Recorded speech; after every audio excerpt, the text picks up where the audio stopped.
आज आप सुनेंगे साकिया षडयंत्र तेरे प्यार के संग बीते जिंदगी भाग 19। रिया ने जैसे ही कमरे में पैर रखा, सामने राहुल सफेद चूड़ीदार कुर्ता पैजामा पहने खड़ा था। उसे सामने खड़ा देखकर रिया की आंखें फटी की फटी रह गईं। राहुल की सुडौल बाहें, चौड़ा सीना और माथे पर बिखरी बेफिक्र सी लटाएं उसे और भी हैंडसम बना रही थी। कमरे की मध्यम रोशनी में राहुल के कुर्ते पर लगे हल्दी के दाग और भी खूबसूरत दिख रहे थे। प्रिया तो जैसे अपनी आंखें राहुल के चेहरे से हटाना ही भूल गई थी। राहुल जी आप? उसके मुंह से अनायास ही निकल पड़ा। हम आपको शादी से पहले नहीं देख सकते। वह लड़खड़ाते शब्दों में बोली। ये कहकर उसने तुरंत अपनी दोनों आंखें कसकर बंद कर ली और राहुल से पीठ फेर कर खड़ी हो गई कि उंगलियां आपस में उलझकर रह गई, मानो उसका दिल कुछ और चाहता हो और दिमाग कुछ। मन सारी दीवारें तोड़ राहुल को देखने के लिए तड़प रहा था। राहुल का हैंडसम सा लुक उसकी आंखों के सामने घूमने लगा, जो उसे अब अंदर ही अंदर बुदबुदा रहा था। लेकिन मालती बुआ के शब्द उसके पैरों की बेड़ियां बन गए थे। उनके बारे में सोचते ही वह तुरंत अपनी वास्तविक स्थिति में लौट आई थी। राहुल कमरे के दूसरे छोर पर खड़ा था। उसकी आंखों में खालीपन और उदासी जो कमरे की मध्यम रोशनी में और भी गहरी हो चली थी। इस वक्त राहुल खुद में इतना डूबा हुआ था कि वो खुद से भी नजरें नहीं मिला पा रहा था। क्या हम आपसे कुछ पूछ सकते हैं? रिया ने अपने हाथ मसलते हुए कहा। उसके होठ कांप रहे थे और आवाज लड़खड़ाने लगी थी। क्या पूछना चाहती हो?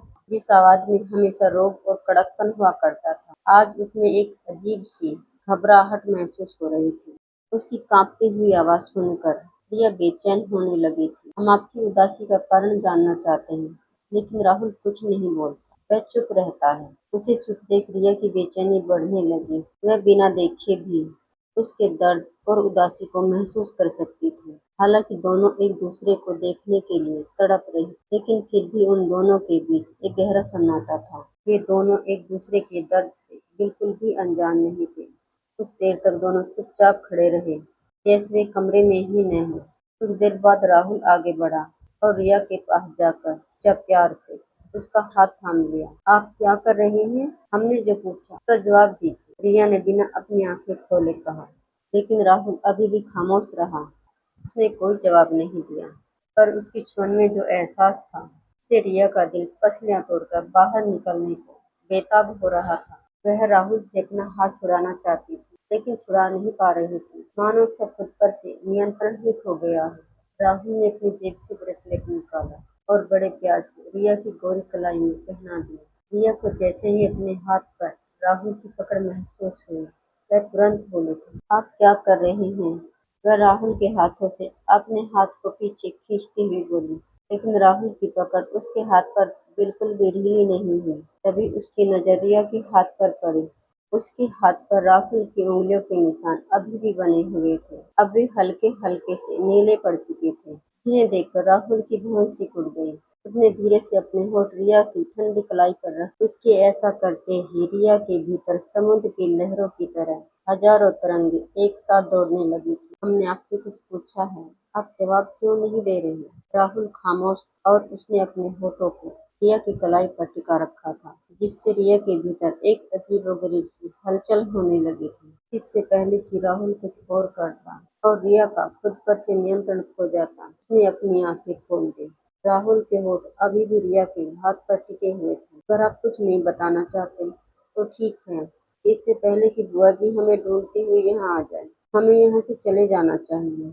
यह कहते हुए रिया ने अपना हाथ घबरा कर पीछे खींच लिया और बिना राहुल की ओर देखे दरवाजे की ओर बढ़ गई। लेकिन जैसे ही उसकी नजर अपने हाथ पर पहने ब्रेसलेट पर पड़ी, उसके कदम वहीं के वहीं जम गए। न चाहते हुए भी रिया पीछे घूमकर राहुल की ओर देखने लगी। राहुल की जबान खामोश थी और सिर झुका हुआ था।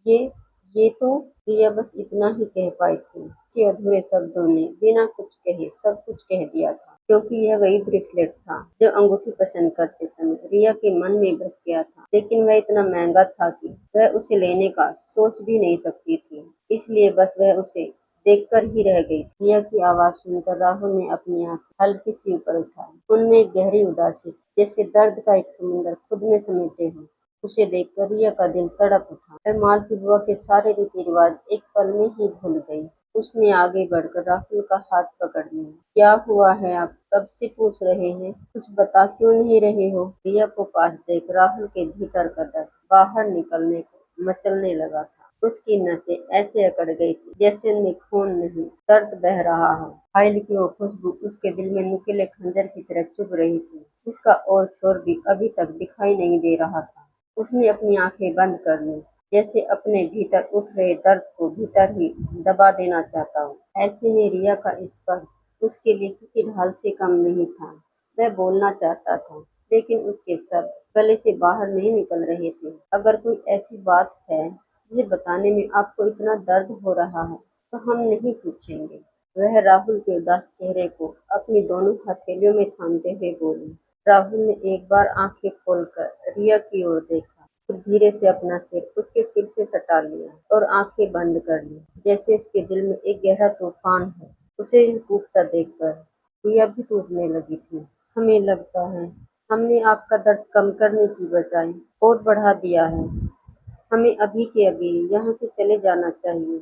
यह कहते हुए रिया की आंखों से आंसू छलक पड़े। राहुल पहले से ही टूटा हुआ था। ऊपर से रिया के आंसुओं ने उसे भीतर तक झकझोर दिया। रिया ने अपनी भीगी पलकों से एक बार फिर से राहुल की ओर देखा और फिर दरवाजे की ओर बढ़ने लगी थी। उसकी आंखों में आंसू देखकर राहुल कर्रा उठा था। उसके कदम अचानक ही रिया की ओर बढ़े और देखते ही देखते उसने रिया का हाथ पकड़कर उसे अपनी ओर खींच लिया। यह सीधे राहुल के सीने से जा लगे। कुछ पलों के लिए कमरा सुनसा हो गया। कमरे में उन दोनों की तेज धड़कनों की आवाज अब साफ सुनाई देने लगी थी। उन दोनों के शरीरों से आती हल्दी चंदन की खुशबू और रिया के गजरे की महक पूरे वातावरण में एक सम्मोहन सा घुल रही थी। लेकिन इस वक्त राहुल के लिए यह खुशबू कोई मायने नहीं रखती थी। इस वक्त उसके अंधेरे से घिरे मन को किसी अपने की तलाश थी, जो उसके दर्द को थोड़ा कम कर सके। इसलिए वह बिना कुछ कहे आगे बढ़कर अपना सिर रिया के कंधे पर रख देता है। राहुल को इस तरह अपने कंधे पर सिर रखते देख रिया के पूरे वजूद में एक सनसनी सी दौड़ गई थी। क्या आप ठीक हैं? उसने लड़खड़ाते शब्दों में पूछा। रिया के पूछते ही राहुल के भीतर दर्द का एक सैलाब सा उमड़ पड़ा था। उसकी बेबसी और तड़प अब उसके हाथों में उतर आई थी। उसके हाथ उठे और रिया की कमर पर कस गए थे। उसके होंठ कुछ नहीं कह रहे थे, लेकिन उसकी छुअन बता रही थी कि भीतर कितना दर्द और गुस्सा भरा हुआ था। जब जब वह दर्द बाहर निकलने की कोशिश करता, तब राहुल अपने होंठ भूंच लेता। इसके चलते उसका पूरा शरीर अब कांपने लगा। उसे इस तरह कांपता देखकर रिया के हाथ अचानक ही उठे और उसकी गर्दन से लिपट गए। फिर धीरे धीरे उसकी उंगलियां राहुल के बालों में घूमने लगी, जैसे वो उसके दर्द को खुद में समा लेना चाहती है। जैसे जैसे रिया राहुल के बालों में उंगलियां घुमा रही थी, उसका दर्द शब्द बनकर बाहर निकलने को बेचैन हो रहा था। वह राहुल के दर्द की ढाल बनकर उसके सीने से लग गई थी। यदि यह समस्या केवल उससे जुड़ी होती तो राहुल उसे सब कुछ बता देता, लेकिन यह समस्या राहुल की कंपनी और उसकी सिक्योरिटी से जुड़ी हुई थी, जिसका लीक होना उसके लिए शर्मिंदगी और जिल्लत का कारण बन सकता था।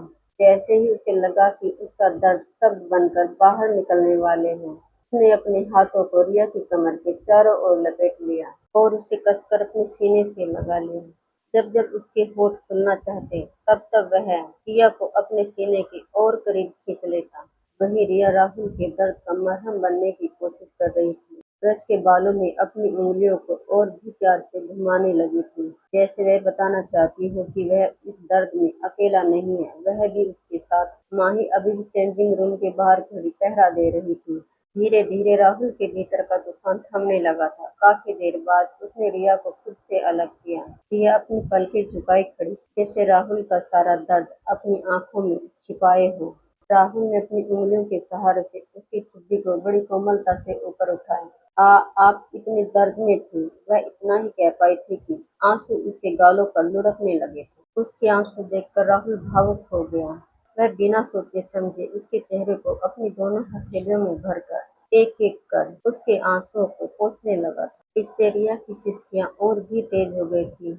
मैं अब ठीक हूँ, यह कहते हुए राहुल ने एक बार फिर से रिया को अपने सीने से लगाया और बड़ी कोमलता से उसे अपनी बाहों में समेट लिया था। वह उसके बालों को सहलाते हुए थोड़ा गंभीर होकर बोला, वैसे मुझे नहीं पता था कि तुम इतनी रोतबी हो। कहते हुए उसने अपना चेहरा बड़े प्यार से रिया के सिर पे टिका दिया था। फिर वह उसे छेड़ते हुए बोला, मुझे डर है, यदि तुम इतना रोओगी तो तुम्हारी आंखों के नीचे डार्क सर्कल आ जाएंगे, जो मुझे बिल्कुल भी अच्छे नहीं लगेंगे। आप हमारा मजाक उड़ा रहे हैं? रिया अपने हाथ का मुक्का बनाकर धीरे धीरे उसके सीने पे मारते हुए बोली, नहीं, बिल्कुल नहीं। मेरी इतनी हिम्मत कहाँ कि मैं तुम्हारा मजाक उड़ा सकूं। दर्द और बेचैनी की जगह अब राहुल के दिल में एक सुकून उतर आया था। वह अनकहा सा प्यार अब उसकी उंगलियों में उतर आया। वह प्यार से रिया के बालों में अपनी उंगलियां फेरने लगा। ये अल्हड़ सी दिखने वाली लड़की इतनी संवेदनशील होगी, मैंने कभी सोचा भी नहीं था। वह मन ही मन गुदगुदाया। काफी देर तक रिया को अपने सीने से लगाए रखने के बाद उसने उसे धीरे से खुद से अलग किया। कुछ देर तक दोनों चुपचाप खड़े रहे। रिया ने जिस हाथ में ब्रेसलेट पहना था उसी हाथ को बार बार राहुल को दिखाने लगी ताकि राहुल उसके बारे में कुछ बोले। रिया को सताने के लिए राहुल बार बार उसे अनदेखा कर रहा था। यह देखकर रिया मुंह बनाकर खड़ी हो गई। रिया का उतरा हुआ मुंह देखकर राहुल धीरे से उसके पास आया। फिर थोड़ी देर चुप रहने के बाद बोला, ये ब्रेसलेट माँ ने तुम्हें देने के लिए कहा था क्या? रिया की बड़ी बड़ी आंखों में अब गुस्सा उतर आया था। हाँ, माँ ने तुम्हें देने के लिए कहा था, इसलिए देना पड़ा। राहुल अपनी हंसी को होठों में दबाते हुए बोला, अगर माँ जी ने ना कहा होता तो फिर आप तो हमें कभी इसे देते ही नहीं। इस बार राहुल कोई जवाब नहीं देता। वह चुपचाप रहता है और अपने चेहरे के भाव को और भी कठोर बना लेता है। लेकिन फिर भी रिया उसकी आंखों की चमक पढ़ लेती है और थोड़ा नाराज होते हुए बोलती है, तो आपको इतना कष्ट करने की क्या जरूरत थी? हम माँ जी से ही ब्रेसलेट पहन लेते। उफ, क्या करें, मैं तो प्यार जताना भी नहीं आता। रिया ने राहुल की ओर देखा और अपने होठ दबाते हुए बोली। राहुल लगातार अपने चेहरे के भाव छिपाने की कोशिश कर रहा था। जब उसे लगा कि रिया के चेहरे पर अब कोई तनाव नहीं है और वह नॉर्मल दिख रही है, तो वह धीरे से उसके करीब आया और उसका हाथ पकड़ते हुए बोला, तुम सही थी, मैं पिछले 2 दिनों से खुद से लड़ रहा हूँ। दरअसल वो कंपनी में। राहुल इतना ही कह पाया था कि रिया ने आगे बढ़कर उसके होठों पर अपना हाथ रख दिया। यदि समस्या कंपनी से जुड़ी है तो हम उसे जानना नहीं चाहेंगे। बस हम आपके दर्द को कम करना चाहते हैं। हम समझ सकते हैं, बात बहुत गहरी है, इसलिए आप इतने उदास थे। लेकिन हर समस्या तक पहुंचने का कोई न कोई रास्ता तो जरूर होता है और हमें भरोसा है कि आप उस रास्ते को जरूर खोज लेंगे। वह राहुल का हाथ पकड़कर सहलाते हुए बोली। राहुल खामोशी से उसे बड़े प्यार से देखने लगा, मानो रिया के विश्वास और उसकी उन बातों ने राहुल के भीतर एक नई ऊर्जा का संचार कर दिया हो। उसे विश्वास नहीं हो रहा था कि कोई किसी के दर्द में इतना भी टूट सकता है। आज पहली बार उसका बस रिया को देखते रहने का जी कर रहा था। रिया के चेहरे पर बने आंसू के निशान देखकर उसने उन्हें अपने कुर्ते की बाह से पहुंचते हुए कहा, तुम्हारी बहन बाहर खड़ी है, वह तो यही सोचेगी कि मैंने तुम्हें रुलाया है। तुमसे बात न करने पर तो उसने मुझसे डांस कराया था और तुम्हारी आंखों में आंसू देख लिए तो पता नहीं मुझसे क्या क्या कराएगी। रिया बस होठ भींच कर ही रह गई थी। राहुल हल्का सा मुस्कुराया और दरवाजे की ओर बढ़ गया। जीजू, हमारा इनाम कहाँ है? माही ने दरवाजा खोलकर राहुल के कान के पास आकर धीरे से फुसफुसाते हुए कहा, ये रहा तुम्हारा इनाम। राहुल ने अपनी जेब से चॉकलेट निकालकर माही की ओर बढ़ाते हुए कहा, जीजू, सिर्फ चॉकलेट से काम नहीं चलेगा, थोड़ी जेब भी ढीली करनी होगी। आपकी होने वाली बीवी को मनाना इतना भी आसान नहीं था। वह घुट घुट कर रह जाती, लेकिन बुआ जी के वसूलों के खिलाफ बिल्कुल भी नहीं जाती। ये तो हम थे जो उसे यहाँ तक खींच लाए, इसलिए आपसे पूरा इनाम वसूल करेंगे। माही शरारत से आंखें मटकाते हुए बोली, जी साले साहिबा, आपका आदेश सिर आंखों पर। कहते हुए राहुल ने अपनी जेब से पर्स निकालकर माही की हथेली पर रख दिया। पर्स लेकर माही बच्चों की तरह उछल पड़ी। उसे इस तरह उछलता देखकर राहुल अपनी हंसी को होठों में ही दबा कर रह गया। फिर धीरे से फुसफुसाते हुए बोला, मैंने सोचा था बस एक ही पागल है, लेकिन ये भी अपनी दीदी की तरह कुछ कम पागल नहीं है। माही क्रिया के घुट घुट कर रहने वाली बात राहुल के कानों में फिर से गूंज उठी। इससे राहुल की नजरों में रिया का सम्मान और भी बढ़ गया। उसने एक भौं ऊपर चढ़ाई और रिया की ओर प्यार से देखने लगा। क्या हुआ, आप हमें इतनी गौर से क्यों देख रहे हैं? या थोड़ा नाराज होते हुए बोली, मुझे लगा था तुम सिर्फ इकलौता पीस हो जिसके अंदर इतना पागलपन है। क्या आपने हमें पागल कहा? रिया मुंह बनाते हुए बोली, हाँ वह भी बहुत बड़े वाले। राहुल ने उसके चेहरे पर दिखी लटों को कान के पीछे सरकाते हुए कहा, अब तो मन करता है थोड़ा बहुत पागलपन मुझे भी सीख लेना चाहिए। फिर वह आगे बढ़ा और रिया के माथे पर अपने होठ रखते हुए बोला, मैं अपने दर्द में तुम्हें देखना तक भूल गया था। तुम उस लहंगे में बहुत प्यारी लग रही थी और आज भी कुछ कम नहीं लग रही हो। राहुल के मुंह से अपनी तारीफ सुनकर रिया शर्मा गई और अपनी नजरें नीचे झुका ली। यह देखकर राहुल की उंगलियां एक बार फिर से उसकी ठुड्डी के नीचे सट गई। उसने बड़ी कोमलता से उसकी ठुड्डी को ऊपर उठाते हुए कहा, ऐसे शर्माओ तो इस कमरे से बाहर नहीं जाने दूंगा, चाहे फिर बुआ जी आ जाए या कोई और। बुआ जी आपको तो कुछ नहीं बोलेंगी, लेकिन हमारी तो जान ही ले लेंगी। रिया अपनी भोली सूरत बनाते हुए बोली, पर हम ये कभी नहीं चाहेंगे कि आप पर कोई उंगली उठाए। कहते हुए रिया राहुल के पीछे पीछे दरवाजे की ओर चल दी, लेकिन जैसे ही रिया और राहुल दरवाजे तक पहुंचे, माही ने एक पल के लिए दरवाजा खोला और फिर से तुरंत बंद कर दिया। अगर आपको यह कहानी पसंद आ रही है तो कृपया इस वीडियो को लाइक, शेयर और चैनल को सब्सक्राइब करना न भूलें। और हाँ, कमेंट में अपनी राय जरूर दें। इस वीडियो को अंत तक देखने के लिए आप सभी का दिल से धन्यवाद।